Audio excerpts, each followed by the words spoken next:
বাড়িতে মেহমান আসাতে কি কি আয়োজন করা হয়েছিল আর কে এসেছিল সব কিছু থাকছে আজকের ভিডিওতে।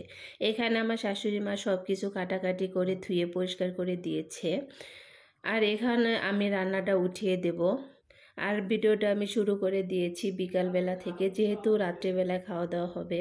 এখানে ছিল গরুর মাংস, তেলাপিয়া মাছ, ইলিশ মাছ, সাথে ছিল গরুর বুড়ি, আর থাকবে হচ্ছে বুটের ডাল। সেগুলো মা আর কি পরে রান্না করে নেব, আমি এগুলো রান্না করে নেব। তো প্রথমে এখানে আমি গরুর মাংসটা রান্না করে নেব। যেহেতু বাসায় নতুন মেহমান এসেছে, তার জন্য তো আর কি আয়োজন করা হয়েছে, সাথে পিঠাও বানানো হবে। যেহেতু শীতের মধ্যে এসেছে, শীতের পিঠা তো অবশ্যই বানাতে হবে। তো প্রথমে আমি গরুর মাংসের জন্য মশলাটা ভালো করে কষান করে নিয়েছি, আর এখানে মাংসগুলো দিয়ে দিলাম। মশলার সাথে মাংসটা খুব ভালো করে এখন কষান করে নেব। প্রেশার কুকারে দিয়েছি যাতে মাংসটা তাড়াতাড়ি সিদ্ধ হয়ে যায়, আর যারা এসেছে তারা আর কি শক্ত মাংস খেতে পারে না।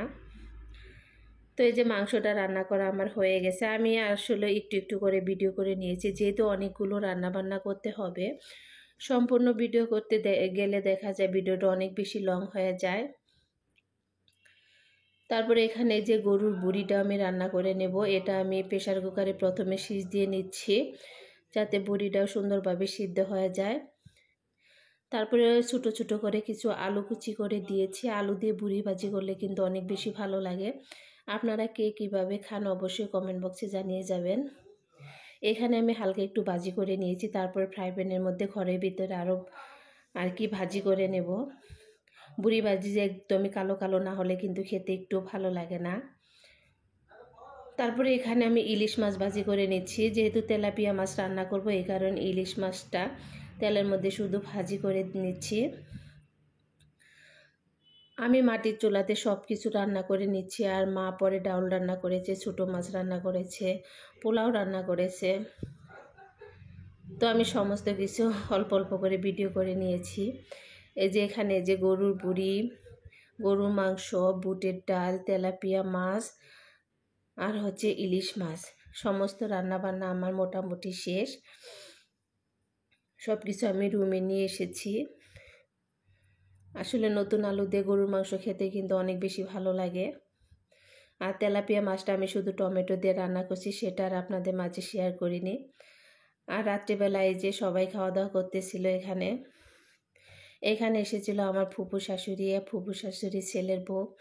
যেহেতু ভাবি একদমই নতুন, এর আগে একবার এসেছিল, এসে চলে গিয়েছিল। আজকে যেহেতু দ্বিতীয়বার এসেছে, আজকে থাকবে আমাদের বাসায়। তো এই যে রাত্রিবেলা সবাই এখানে খাওয়া দাওয়া করে নিচ্ছিল, তো ভাবলাম একটু আপনাদের মাঝে শেয়ার করি, এই কারণে ভিডিওটা করে নিয়েছিলাম। তো খাওয়া দাওয়া শেষ করে রাত্রেবেলা পিঠা বানানোর জন্য সবাই বসে পড়েছে।